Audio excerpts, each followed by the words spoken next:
In this section, we're going to introduce vector fields. So these are going to be of paramount importance going forward for the rest of the material.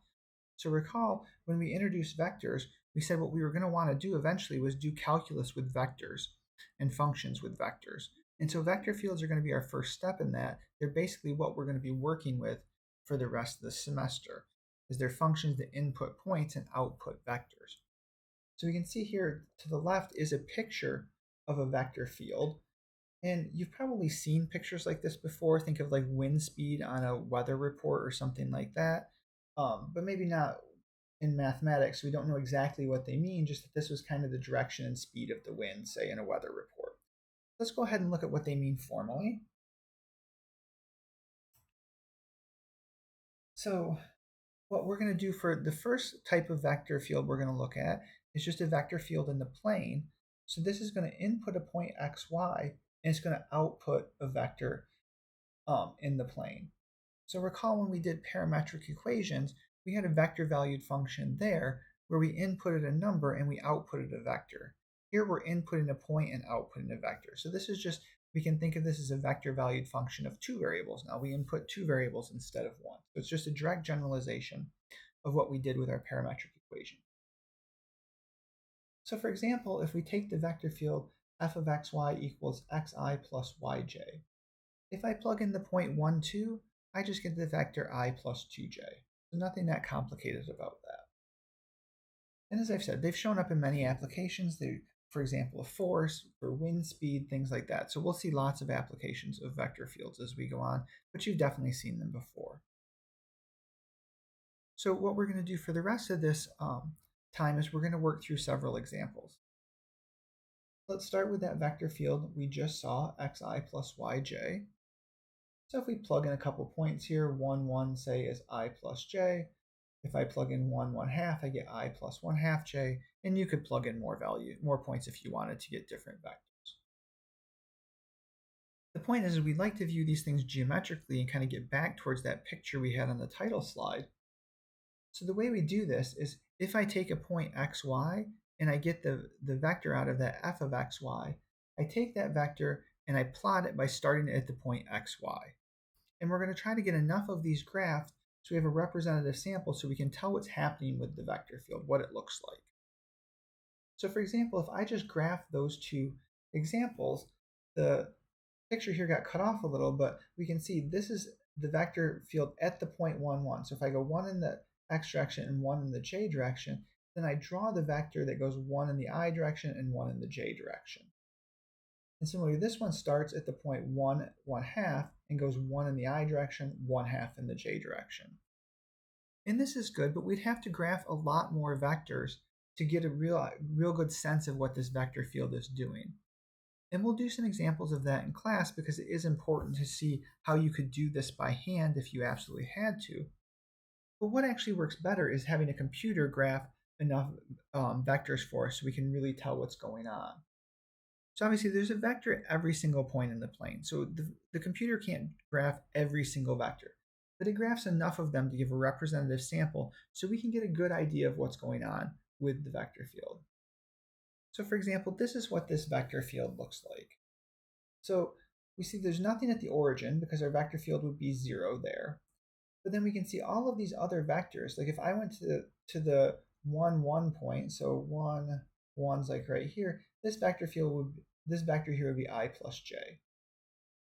And so the way I like to think about this in my head to visualize this is I think of the plane as like a surface of water, and that water is moving. And these arrows are telling you which direction the water is moving, and they're also going to tell us how fast it's moving. And so what I like to think of is what the vector field is telling me is if I were to drop a boat in the water at any particular point, the vector field tells me which direction would the water push that boat. So for example, if I were to drop a boat here, the vector field will tell me which direction should that boat go. So you can see it moves off along in the direction of those arrows. And that's what the vector field is telling you, where the water is going to push the boat. Now, when we draw vector fields, if you remember the two vectors we drew, the one was longer than the other because it was a vector of larger magnitude. Mathematica doesn't do that. Mathematica codes the magnitude of the vectors in terms of color. So we can see here, there's no vector here, but if we look way in here, these close ones, well, these should be small because x and y are, well, y is 0 here and x is small. And notice that's true here. These colors are telling us the magnitude of our vectors. So these dark purple ones are close to 0, whereas when we get out to the orange one, those are 6. So even though this vector here might be 2, and out here 6, certainly this vector doesn't look 3 times longer than this vector. So it's the color that's telling us the size of the vector. In terms of our boat that we dropped in the water, what would this tell us? Well, if I dropped my boat here, it would start off pretty slow.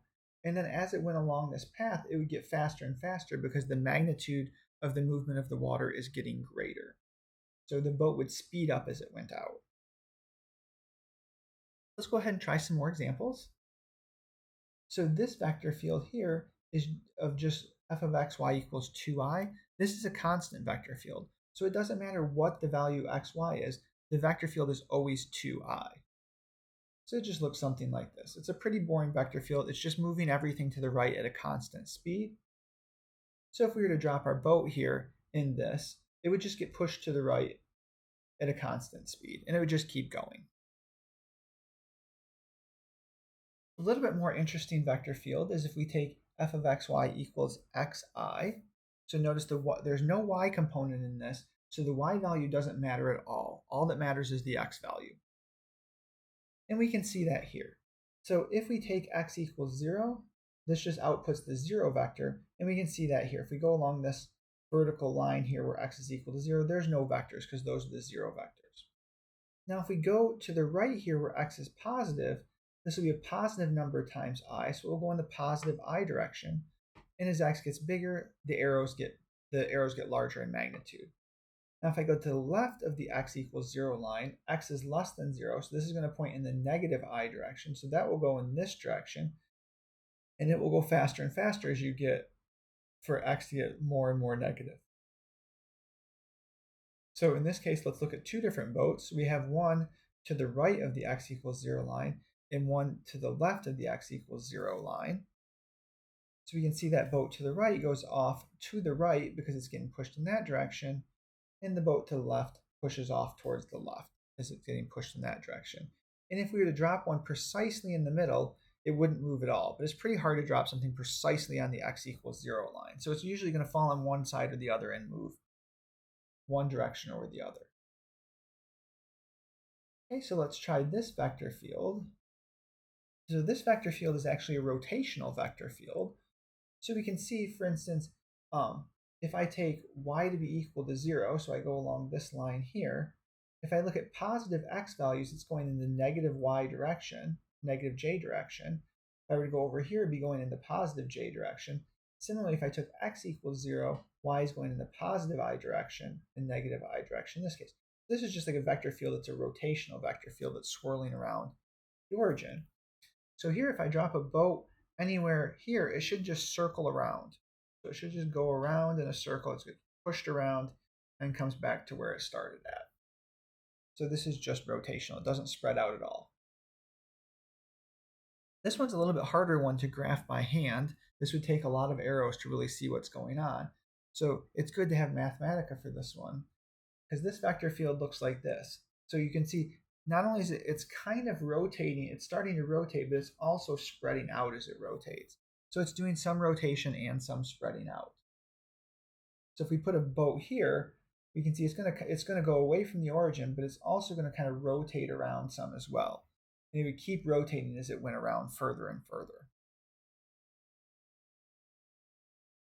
So we're also going to want vector fields in 3 space.